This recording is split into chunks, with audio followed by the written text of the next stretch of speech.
اعوذ باللہ من الشیطان الرجیم بسم اللہ الرحمن الرحیم السلام علیکم ورحمۃ اللہ وبرکاتہ۔ میرا نام عادل شہیر ہے۔ امید کرتا ہوں کہ آپ سب لوگ خیر و عافیت سے ہوں گے اور ہر گزرتے ہوئے لمحے میں اللہ تعالیٰ کی ذات کا شکر ادا کر رہے ہوں گے۔ دوستو، میں نے ایک واقعہ پڑھا ہے ابھی تھوڑی دیر پہلے ہی کہ اس میں ایک دوست لکھتے ہیں کہ میرے ایک اور دوست جو یعنی کہ صاحب تھے، وہ کافی امیر گھرانے سے تعلق رکھتے تھے، تو وہ اپنے باپ کا قصہ سناتے ہیں۔ وہ کہتے ہیں کہ میرے والد صاحب جو کہ ایک ارب پتی انسان تھے، ان کو اللہ تعالیٰ کی طرف سے ایک مرض لاحق ہوا۔ وہ مرض کیا تھا؟ وہ مرض بھی بڑا عجیب تھا اور شاید بڑا تکلیف دہ بھی ہو سکتا ہے۔ وہ مرض ان کو کچھ یوں تھا کہ ان کو سردیوں میں زیادہ سردی لگتی تھی اور گرمیوں میں بھی ان کو زیادہ سردی لگتی تھی، یعنی کہ سدا بہار ان کو ایک ہی موسم بس پسند تھا اور وہ ہے گرمی۔ وہ شخص کہنے لگے کہ میرے والد صاحب گرمیوں میں بھی دھوپ میں بیٹھتے تھے، ان کی جلد جل کر سیاہ ہو جاتی تھی لیکن ان کی سردی کم نہیں ہوتی تھی۔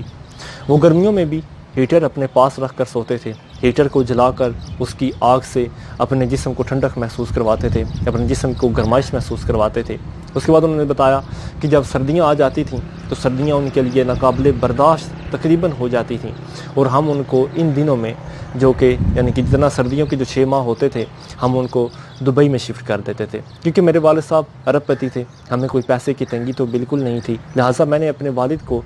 ممکنہ حد تک اچھے سے اچھے ڈاکٹروں سے ان کا چیک اپ کروایا، اچھے سے اچھے لوگوں سے ان کے لیے مشورے طلب کیے اور اچھے سے اچھا ان کے لیے رہنے کا، کھانے پینے کا یا رہائش کا بندوبست کیا، لیکن ان کی مرتے دم تک بھی یہ بیماری نے ان کا ساتھ نہ چھوڑا۔ وہ کہتے ہیں کہ میرے والد صاحب گرمیوں میں بھی ڈبل جرابیں پہنتے تھے، وہ گرمیوں میں بھی کمبل لے کر سوتے تھے، وہ گرمیوں میں بھی ہیٹر اپنے پاس جلا کر سوتے تھے، وہ گرمیوں میں بھی انتہائی اور شدت کی گرمی کو، سردی کو محسوس کرتے تھے، اور اس کے باوجود ان کی جلد بھی سیاہ ہوتی تھی لیکن پھر بھی وہ دھوپ میں ہی بیٹھے رہتے تھے۔ وہ کہتے ہیں کہ میرے والد صاحب نے ایک مرتبہ مجھے اپنے پاس بلایا اور ان کا نام عبد الملک تھا۔ انہوں نے کہا کہ میرے بچے عبد الملک، میری بات سنو۔ میں اپنے والد صاحب کے قریب ہوا، میرے والد صاحب نے میرے کان میں سرگوشی کی اور کہا کہ میرے بچے، میں ارب پتی انسان ہوں، میں ایک اگر چیک بھی لکھتا ہوں تو اس کے اوپر میں خود سائن نہیں کرتا، میرا مینیجر سائن کرتا ہے۔ اللہ تعالیٰ نے مجھے بے انتہا دولت دی ہے، اللہ تعالیٰ نے مجھے بے انتہا فقر بھی دیا ہے، اللہ تعالیٰ نے مجھے علم سے بھی نوازا ہے، اللہ تعالیٰ نے مجھے دنیا کی تمام نعمتوں سے بھی نوازا ہے، اور میں تمہارے جیسے ادب کرنے والے بیٹوں کا بھی میں باپ ہوں، لیکن کیا تم میری زندگی کی ایک خواہش پوری کر سکو گے؟ اس کے بعد انہوں نے کہا کہ میں آپ کے لیے زندگی کی ہر خواہش کو پورا کر سکتا ہوں۔ انہوں نے سوچا کہ میں ارب پتی انسان ہوں، اگر کوئی خواہش، میں ہر خواہش اپنے باپ کی آسانی سے نہ پوری کر سکتا ہوں۔ انہوں نے اپنے باپ سے پوچھا کہ آپ اپنی خواہش بتائیے۔ اس کے والد صاحب نے بڑی دلچسپ خواہش کی، انہوں نے کہا کہ میرے بچے، مجھے بہت زیادہ سردی لگتی ہے اور مجھے گرمی میں رہنا پسند ہوتا ہے، اور مجھے ظاہر ہے انسان کو موت تو آنی ہی آنی ہے، اور انسان نے موت کے بعد قبر کی منو مٹی تلے خود بخود دفن ہو ہی جانا ہے، کیونکہ لوگوں نے تو اسے دفنا ہی آنا ہے، اور ایک مسلمان ہونے کے ناطے ہمارا ایمان بھی ہے کہ ہمیں عالم برزخ کی طرف روانہ ہونا ہی ہونا ہے، اور قبر نے ہمارا اگلی منزل جو ہماری ہوتی ہے زندگی کے بعد، وہ ہماری قبر ہی ہوتی ہے۔ اس کے بعد انہوں نے کہا کہ میرے بچے، میں اس وقت اندھیری قبر میں لیٹا ہوں گا، میرے آس پاس کوئی اور نہیں ہوگا، اس وقت قبر کے ٹھنڈی مٹی کے نیچے میں لیٹا ہوں گا، مجھے اس وقت بہت زیادہ سردی لگ رہی ہوگی۔ کیا تم ایسا کر سکتے ہو کہ تم کسی عالم دین سے فتویٰ لے کر یا کسی مفتیان کرام سے کچھ فتویٰ لے کر تم مجھے اوور کوٹ میں دفنا دو، یا تم میری قبر کے اندر انسولیٹڈ یعنی کہ مطلب کوئی گرم رکھنے والی کوئی ایسی چیزیں لگوا دو۔ اس کے بعد ان کے بیٹے نے کہا کہ میرے والد صاحب، میں آپ کے لیے یہ تمام خواہشیں پوری کروں گا، آپ کی ہر خواہش میری سر آنکھوں پر قربان۔ اس کے بعد وہ کہنے لگے کہ میں اپنے والد کی ہر خواہش پوری کر سکتا تھا۔ میں سوچتا تھا کہ اگر کسی عالم دین نے اس بات پر مجھے فتویٰ نہ دیا تو میں فتویٰ خرید لوں گا، اور اس کے باوجود بھی میں اپنے والد صاحب کو گرم قبر یا اوور کوٹ میں ہی دفناؤں گا۔ آخر اس کے بعد وہ رونے لگے۔ انہوں نے کہا کہ سن 2000 کے اندر میرے والد صاحب کا انتقال ہو گیا۔ میرے والد صاحب کو جب ہم نے غسل دیا، ان کو غسل دینے کے بعد ہم نے ان کے اوپر اوور کوٹ پہنا دیا، اوور کوٹ کے اوپر ہم نے ان کو کفن دے دیا۔ کفن کے بعد جب ان کی چارپائی جنازہ گاہ کی طرف لے گئی اور مولوی صاحب نے جب ان کا جنازہ دیکھا، انہوں نے دیکھا کہ کفن کے نیچے ہم نے اوور کوٹ پہنایا ہوا ہے، تو انہوں نے اس کو بدعت قرار دے کر انہوں نے کہا کہ میں جنازہ ہی نہیں پڑھاؤں گا۔ اس کے بعد انہوں نے کہا کہ میں نے اس مولوی صاحب کے ہزاروں ترلے کیے،